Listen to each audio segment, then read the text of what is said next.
One thing in the Vipassana this time that really came to me was the thought of, can you have radical acceptance of how your life is right now without wanting it to change?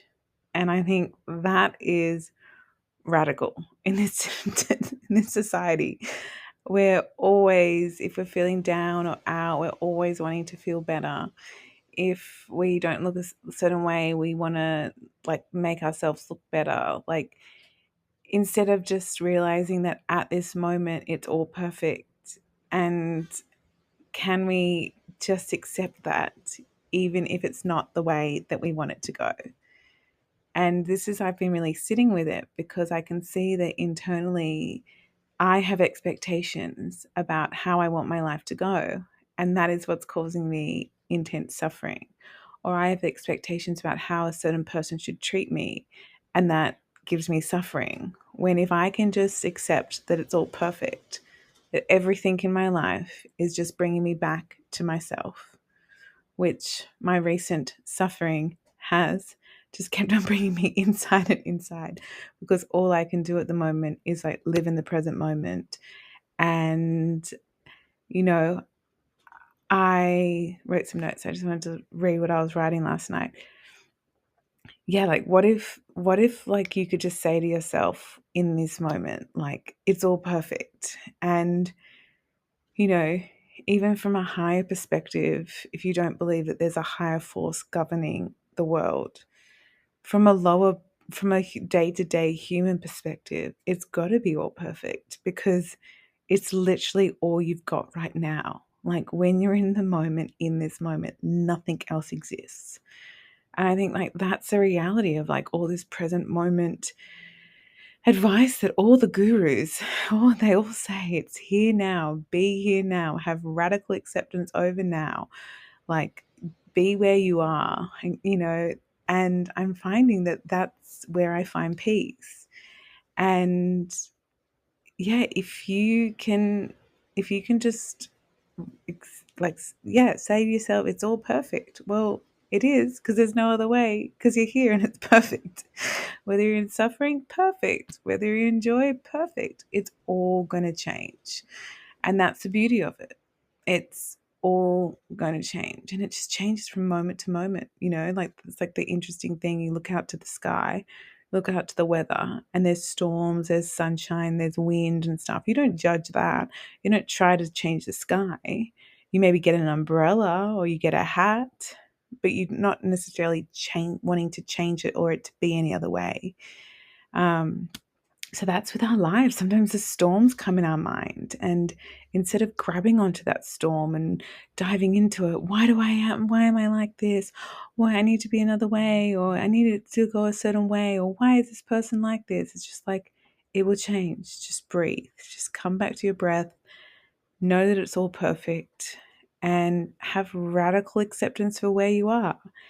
Um, because the next moment doesn't exist. And then when you finally accept where you are in that moment with radical acceptance, you can have compassion for yourself. You can come back in, you can feed that energy back into your core, back into your center. And Joe Dispenza says at every moment we can choose our next reality. So, not wanting to change anything, but by emitting a certain frequency. So when I'm in these ruts and stuff, I often just send love to people. It's a really quick way to shift energy. I look how I can serve people.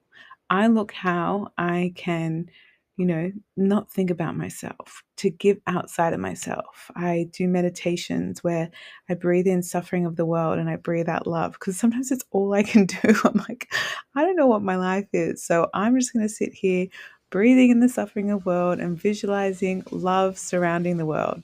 And honestly, it helps me. It's like Joe Dispenza says, we live in this quantum physics say, we live in this quantum reality. What we give is what we receive.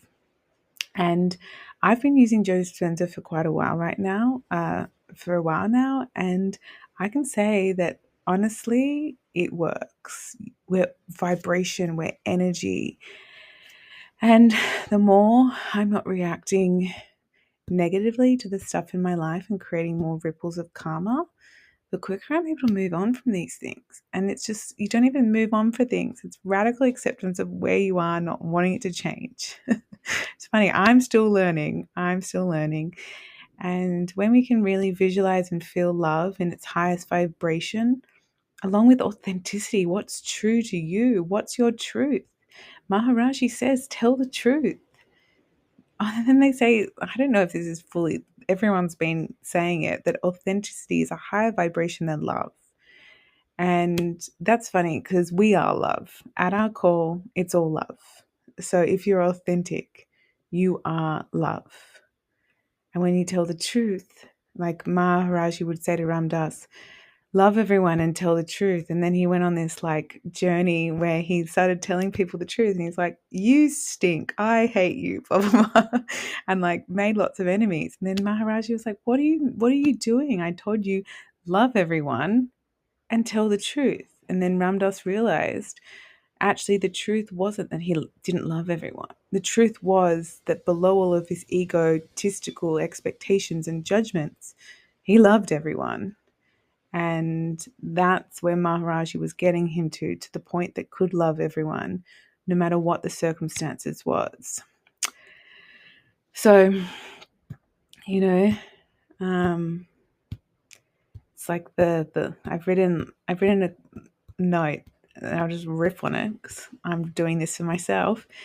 It's the love we seek. It's between the love we seek and the love that's already here.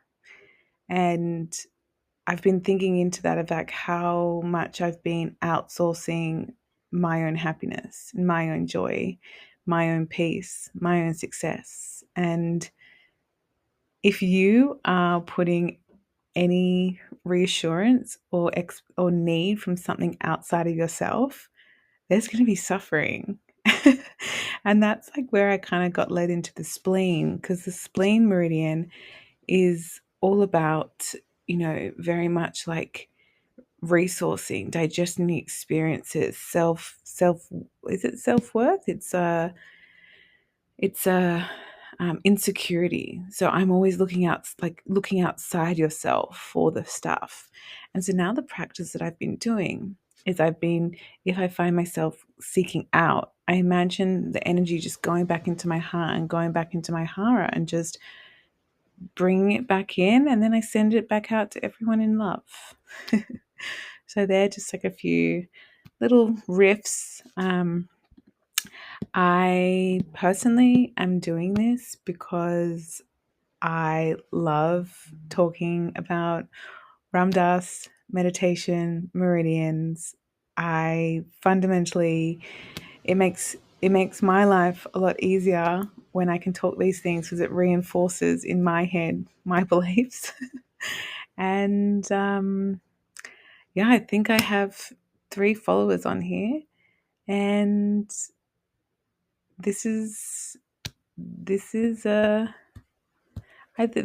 interesting thing that I even have to reinforce that. I'm just doing this to do it because it's my next step. If, however, you have found this video, I wish you so much happiness. I wish you so much peace. I pray that you can have radical acceptance over your life and accept life as it is and not be in suffering wanting it to be any other way.